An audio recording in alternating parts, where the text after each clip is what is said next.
everyone, welcome to Sri Ram's IS YouTube channel. This is your mentor Arzu Kakkar, where daily we used to have this session of news analysis. आज जो हमें cover करना है, here is a list in front of you. तो देखते हैं क्या cover करेंगे, कैसे करेंगे और शुरू करते हैं सेशन को विदाउट टेकिंग एनी टाइम. शुरू करने से पहले प्लीज़ चैनल को सब्सक्राइब ज़रूर कर दो जिन्होंने अभी तक नहीं किया है. You can mark your attendance bye liking this session and share it with the other friends, those who are preparing for UPSC, SSC, जो आपके कनेक्शंस हैं और जो प्रिपेयर कर रहे हैं. अगर आपको अच्छा लगता है तो उन्हें भी बता सकते हो. ठीक है, चलो शुरू करते हैं. एंड पहला जो बेसिकली आज जो हमें एडिटोरियल देखना है, that is regarding a bill that fences in the right to information. ये एडिटोरियल कुछ ऐसा है कि इसमें कंटेंट जो है ना वो इतना सा है, लेकिन बिगर पिक्चर को समझने के लिए, ओवरऑल एनालिसिस के लिए हमें इसके बाहर पहले तो इस बिल के रिगार्डिंग सारी बातें और features and everything about it we have to discuss जो इसमें मेंशन नहीं है. So what I will do is हम इसको कॉम्प्रिहेंसिवली कवर करेंगे. मैं आपको इस बिल के फीचर्स और इस बिल में क्या है, क्या चेंजेस हैं और यहाँ पर समरी क्या है. बेसिकली अगर मैं बताऊँ तो what is the change that has been made upcoming. अभी ये जो बिल है, अभी मॉनसून सेशन होगा, so that will be presented. तो यहाँ दो बातें हैं. एक तो ये जो आर्टिकल बात कर रहा है वो है, इसको आरटीआई के साथ लिंक किया है. तो ये दो केसेस जो इससे बनते हैं, एक है एज ऑफ कॉन्सेंट का जो इसमें अभी समझाऊंगी आपको, और दूसरा है इसको आरटीआई एक्ट से लिंक किया हुआ है. सो ये दोनों इश्यूज क्या हैं with respect to this bill. तो जब तक बिल नहीं पता तो क्या तो इश्यूज और क्या तो फिर ये दो बातें, फिर तो दो भी चार के बराबर है. ठीक है, कुछ समझ नहीं आएगा फिर. तो इसीलिए कह रही हूँ पहले हम बिल को अच्छे से समझ लेंगे. एंड और ये बिल आपके लिए इम्पॉर्टेंट भी है, आपके आंसर राइटिंग में, मेंस में काम आ जाएगा. ठीक है, तो इतना आर्टिकल में है, लेकिन we'll do this much completely. एक ये हो गया. और फिर उसके बाद ऊपर आप आर्टिकल्स देख सकते हो. हुलॉक गिबॉन्स प्रीलिम्स के पॉइंट ऑफ व्यू से इंपॉर्टेंट है. स्पीशीज है, कैसी दिखती है, क्या है, कहाँ पाई जाती है, क्या यूसीएन स्टेटस है, इनके कोई कजन्स वगैरह हैं क्या.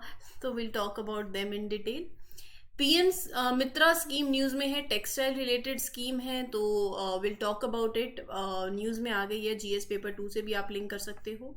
रामगढ़ विषधरी टाइगर रिजर्व राजस्थान के अंदर है, बूंदी डिस्ट्रिक्ट के पास पड़ता है. ऊपर रणथंभौर है, नीचे और भी टाइगर रिजर्व्स हैं. तो कहने का मतलब है मैप बेस्ड हो गया. मैं मैप में दिखाऊंगी, ऐसा नहीं है कि मैं नहीं दिखाऊंगी, मैं अपने एंड पे अपना काम पूरा करूंगी. I have to show you in the map, I will show it. और ये भी दिख जाएगा, बाकी ऊपर नीचे भी दिख जाएंगे, लेकिन आपके एंड से आपको खुद से इसको मैप में लोकेट करना है. ये मत सोचना कि मैंने दिखा दिया मैप में, बात बन गई, बात पूरी हो गई. नहीं, this is not the complete way to cover things, right. Next is joint military exercise nomadic elephant. ये एक्सरसाइज कौन से दो देशों के बीच में होती है, इस बार कहाँ होगी, कब स्टार्ट हुई, क्या इसका सिग्निफिकेंस है, राइट. और एनुअल एक्सरसाइज है क्या, तो इस बार कौन सा एडिशन है. तो ये सारी बातें will talk, and this is the complete list that we have to cover. तो आई थिंक अब आपको पता चली गया है कि how we will be proceeding in this particular session. A bill that fences in the right to information. बात यह है कि पहले तो इस बिल के बारे में जानना पड़ेगा, राइट. तो यहां पे let me show you. Personal data क्या होता है? Any data about an individual who is identifiable by और in relation to such data. आपके फोन में, आपके एक बॉक्स में आपका एक पर्सनल डेटा पड़ा हुआ है, राइट. वो बात करता है डेटा पूरा का पूरा, जिसमें वी टॉक अबाउट कि आपका नेम, आपकी एज, आपका एड्रेस, मतलब your personal things are there. That is your personal data. Now government is coming up with a set of rules like this digital personal data protection bill to keep that personal data safe and make sure आपका as, आपका address, आपका नाम, आपकी identity, everything, मतलब your personal data, make sure nobody takes your personal data without your permission. So here there are two main players in this bill, digital Nagrik and digital fiduciary, digital नागरिक बोले तो आप, मैं, हम, person like us who are using these digital things, digital nagrik. Data fiduciary, someone, some company that is collecting your data, that is using your data.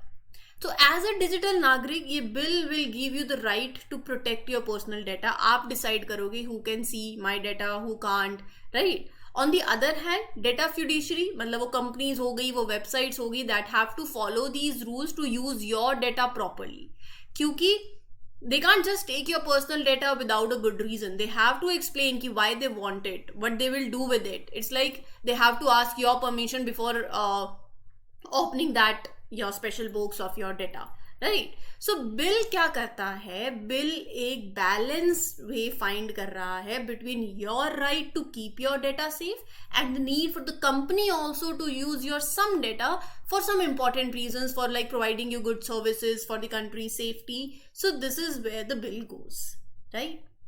अब इसमें features भी आ जाते हैं. अब ये जो data digital personal data protection bill है, इसमें फीचर्स के अंदर लेट्स अंडरस्टैंड कि ये किसको अप्लाई होता है. ये देखो, एप्लीकेबिलिटी, राइट.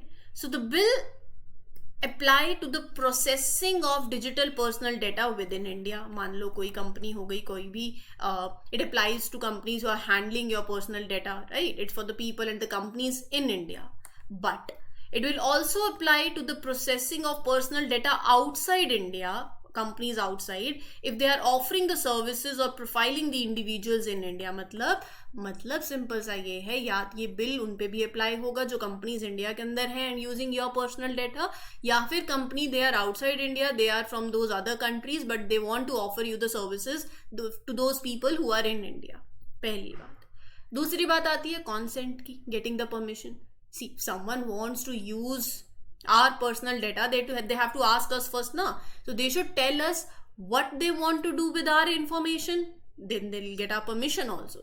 देखो यहाँ पर अगर आप 18 साल से यंग हो, then your parents and guardians, जैसे हम बोलते हैं 18 साल के बाद तो बात की बात है, 18 साल से पहले आपके पेरेंट्स और guardians they give the permission, ठीक है. राइट्स की बात आ जाती है. So we have special rights and duties of data principal, right. An individual whose data is being processed will have the right to obtain the information about processing, seek correction, nominate another person to exercise the right in the event of death और incapacity. मतलब मैं पूछ सकती हूँ how my data is being used, correct it if there are mistakes, or even delete it if we want, or if something happens to us we can choose someone else to look after our data, right. तो ये बात होगी. फिर आता है transfer of personal data outside India. हमने कितना देखा है, तो यहाँ पर इसके अंदर है कि central government will notify the countries where a data fiduciary may transfer personal data. Sometimes our data needs to go to the other country, तो गवर्नमेंट डिसाइड करेगी which countries are okay for our data to go to. मतलब they will be rules to make sure कि वो properly safely use हो रहा है. And then there will be data protection board. Government will create a special group that is called this board. They will make sure everyone follow this. They will punish those who don't. So basically monitoring के लिए, directing those data fiduciaries to take necessary measures, hearing the grievances made by the affected persons. ये तो हो गई थोड़ी इस bill के regarding बातें. वन इंपॉर्टेंट चेंज जो इन रूल्स के अंदर आया है is about the age factor. अब it's like children can use the internet without needing their parents' permission. Earlier it was fixed at 18 years old. इसका मतलब बच्चे under 18 needed their parents' consent, right, to use certain websites or apps. But now government might allow these kids or children to use these websites without needing their parents' permission. It's like you are giving them more power, more freedom to explore the internet on their own. Other changes कि जो companies हैं, right, just give me a minute, या other changes, ये जो companies हैं they might be given some exceptions या फिर कुछ स्पेशल परमिशंस दे दी जाएंगी इफ दे कैन शो कि okay they will keep the data safe of these childrens no. क्योंकि देखो रीजन क्या है, इट्स लाइक आप कंपनी को if you can prove that you are really good at protecting childrens data information, you don't have to follow all these extra rules. कुछ exception है, कुछ special permissions हैं।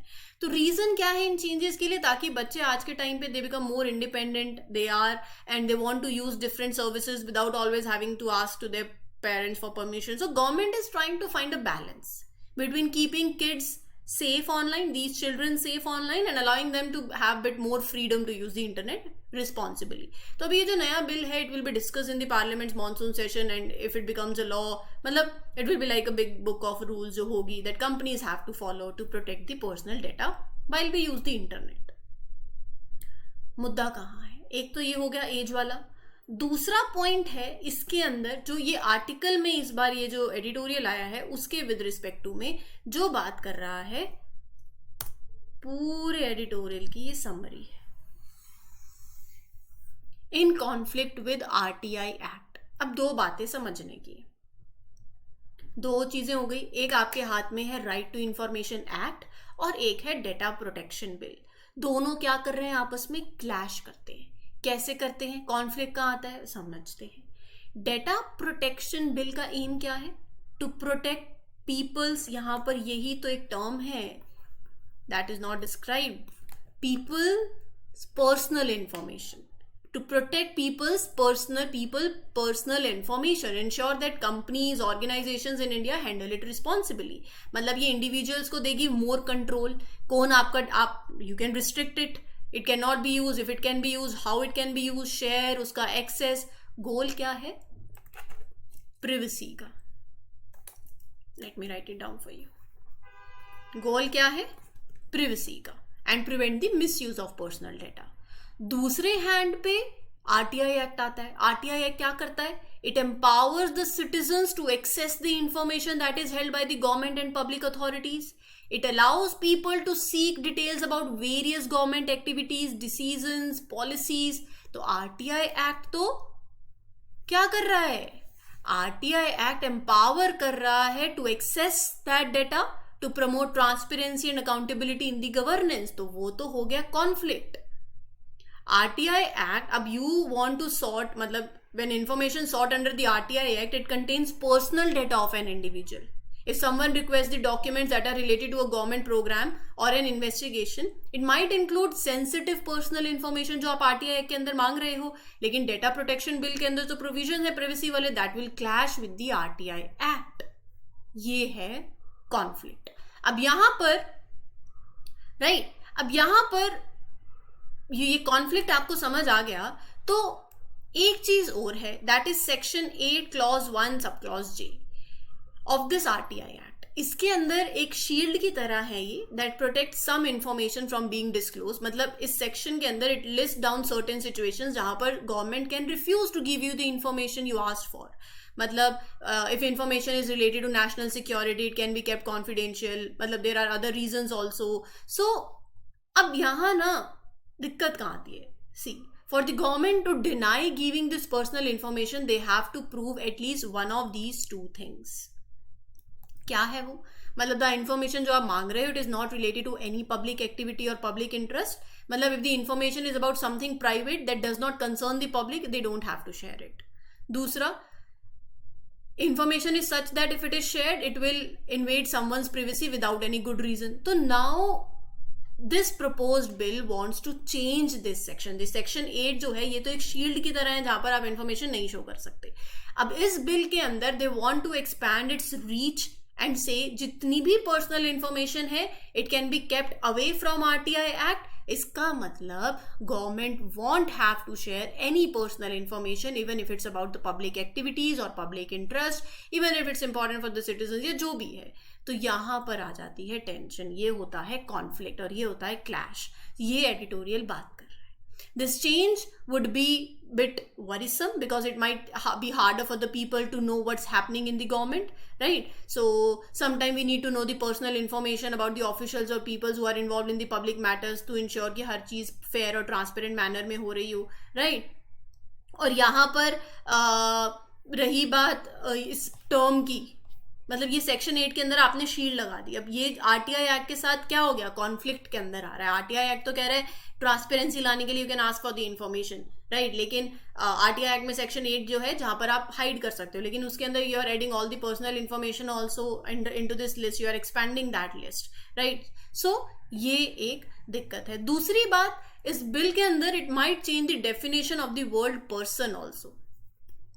पर्सन में person हम बोल रहे हैं ना, people person, so person now में इंक्लूड इंडिविजुअल्स भी, कंपनीज भी, so it's bit technical but it means that a lot of information would be connected to something and the government could use that, right, मतलब it might not, they might not share it with. So ये है article. मैंने बहुत ही basic और lemon term में आपको समझाने की कोशिश करी है। बिल क्या है, इसके फीचर्स क्या हैं, इसमें दो चीज़ें हैं, एक एज की और एक आरटीआई एक्ट के साथ जो क्लैश होता है। एज वाला इसमें मेंशन नहीं था, I have told you. RTI act के साथ के जो कॉन्फ्लिक्ट बनता है, वो कॉन्फ्लिक्ट क्या है वो बहुत ही सिंपल टर्म्स में क्लियर कर दिया है मैंने आपको। उम्मीद करूंगी कि आपको समझ आ गया। नहीं भी आया, कुछ भी हो, डाउट हो, you can ask me in the comment section, I will take it, but that was the complete article in whole, ठीक है। ये बाकी कुछ बातें हैं एडिटोरियल में नहीं मैंशन थी, that I have discussed with you. चलें फिर अगले आर्टिकल पे। Next article is regarding PM Mitra scheme, मतलब अभी रिसेंटली लॉन्च स्कीम, काफ़ी न्यूज़ में है, और हम इसको बहुत सिंपल टर्म्स में पीएम मित्रा स्कीम को समझते हैं। Let's talk about it and there you go with it. News में है कि प्राइम मिनिस्टर जो हैं has lauded the foundation stone laying of 2 mega textile parks, एक महाराष्ट्र में एंड गुजरात में, under the PM mega integrated textile regions and apparel scheme, that is PM Mitra scheme. तो यहां पर हमारे लिए इंपॉर्टेंट है स्कीम के बारे में पढ़ना, लेकिन टेक्सटाइल पार्क का मतलब क्या होता है, मैं स्क्रैच से बता रही हूँ। टेक्सटाइल पार्क मतलब ऐसा लगा लो एक बहुत ही big place where everything that is related to clothes, textile, it is happening at one location. Spinning the yarn, weaving the fabric, dyeing, printing, even making the garments, मतलब it's like one stop shop for making the clothes। तो मतलब इससे क्या हो जाएगा, चीज़ें आसान हो जाएंगी करनी, जब सारी चीज़ें एक ही जगह पे हो जाती हैं। एक टेक्सटाइल पार्क हो गया, राइट।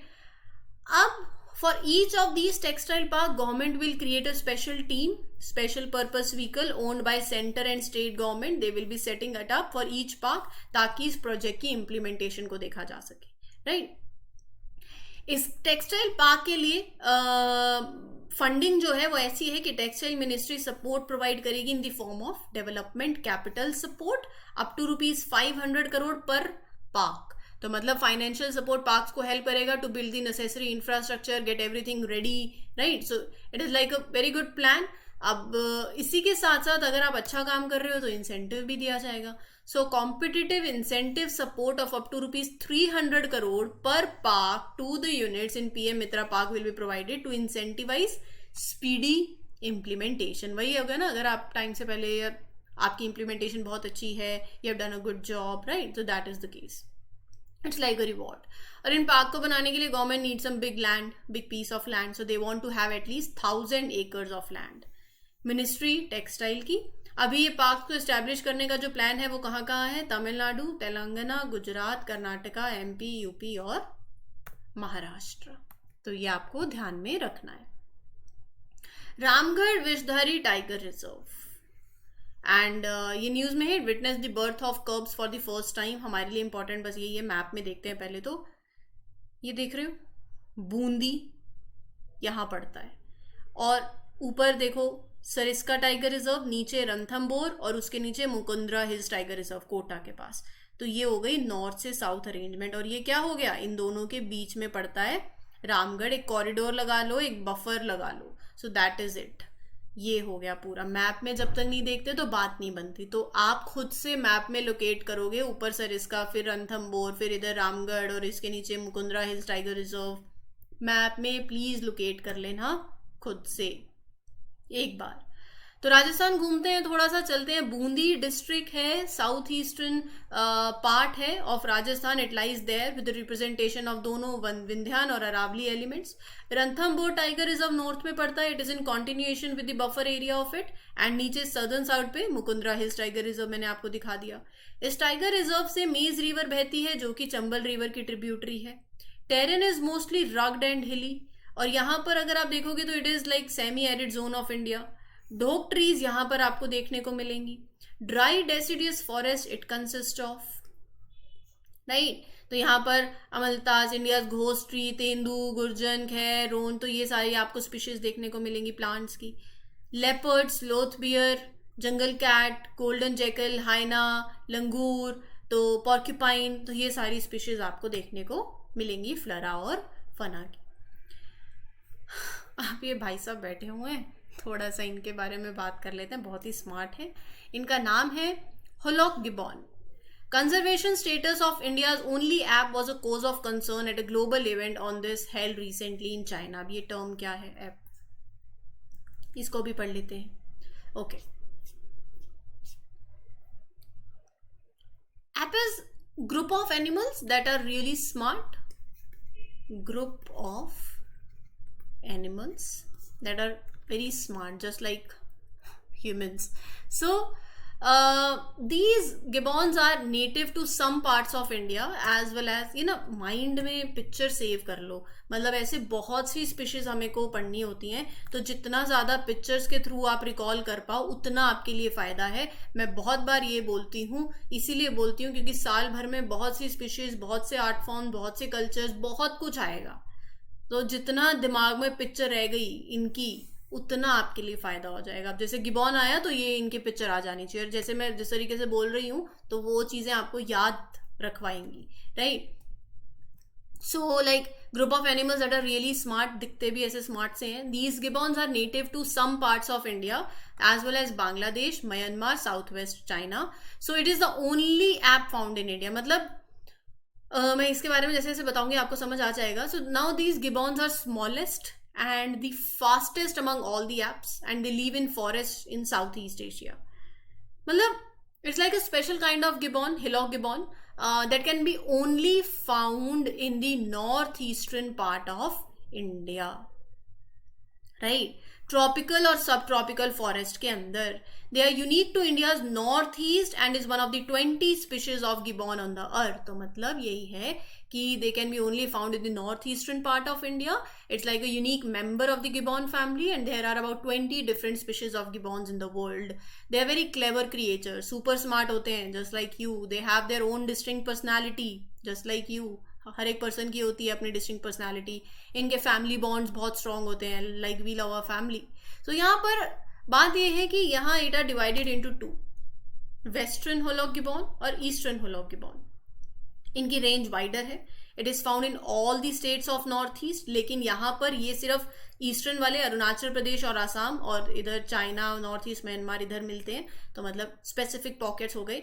एंड ये ब्रह्मपुत्र रिवर और इधर दिबांग रिवर, इस एरिया में they are restricted. Outside India Bangladesh और म्यांमार में मिलते हैं। डिफरेंस आता है IUCN का, ये एंडेंजर्ड कैटेगरी के अंदर है, ये वल्नरेबल कैटेगरी के अंदर है, तो ये ध्यान में रख लेना, ये इंपॉर्टेंट है जो कि एग्जाम में पूछा जा सकता है। अगली है एक military exercise that is nomadic elephant 23, bilateral joint military exercise है। 17 to 31 of July it will be conducted between India and Mongolia at Ulaanbaatar. तो ये बेसिकली 15th एडिशन है इस एक्सरसाइज का। हर साल होती है, एक साल मतलब ऑल्टरनेटिवली, एक बार मंगोलिया में एक बार इंडिया में। मिलिट्री एक्सरसाइज है, annual training event with Mongolia. इस बार Indian army soldiers from Jammu and Kashmir light infantry regiment will participate in this exercise. Exercise का एम यही है, पॉजिटिव मिलिट्री रिलेशंस को बिल्ड करना, बेस्ट प्रैक्टिसेस को एक्सचेंज करना, friendship between the two armies, interoperability को डेवलप करना, काउंटर टेररिज्म जैसे ऑपरेशंस पे प्राइमरीली यही थीम है इस एक्सरसाइज का कि उस पर फोकस करना। साथ साथ यहाँ पर एंड्योरेंस ट्रेनिंग और रॉक क्राफ्ट ट्रेनिंग, काफ़ी अदर ट्रेनिंग जो है वो प्रोवाइड करी जाएंगी। सोल्जर्स दोनों साइड से they will learn from each others operational experience. ठीक है, तो ये है आपका ये पर्टिकुलर एक्सरसाइज, ये आपके प्रीलिम्स के पॉइंट ऑफ व्यू से काफ़ी इंपॉर्टेंट है। अब मैं आपसे उम्मीद करूंगी कि आज जो हमने किया है, जो एडिटोरियल पढ़ा है, आप उस पर एक आंसर लिख सकते हो और अपने पॉइंट्स खुद से, मतलब मैंने आपके साथ शेयर किए हैं but write it down once by yourself. एक आर्टिकल प्रिपेयर हो जाएगा मेंस के पर्सपेक्टिव से। और ये मंडे टू सैटरडे हम जो भी करते हैं उसको संडे को ज़रूर रिवाइज कर लिया करो। आर्टिकल्स रिपीट होते रहते हैं और जब तक रिवीजन नहीं करोगे तब तक कोई फ़ायदा नहीं है, राइट। एंड मैप में वो ज़रूर कर लेना जो मैंने आज हमने टाइगर रिजर्व किया है, लोकेट खुद से। This was it for this session. I hope आपको ये सेशन अच्छा लगा हो। This is your mentor Arzoo Kakkar signing off for today. Will meet you tomorrow with other important articles. Till then, good luck everyone, good wishes, take care, happy learning, all the best. Thank you.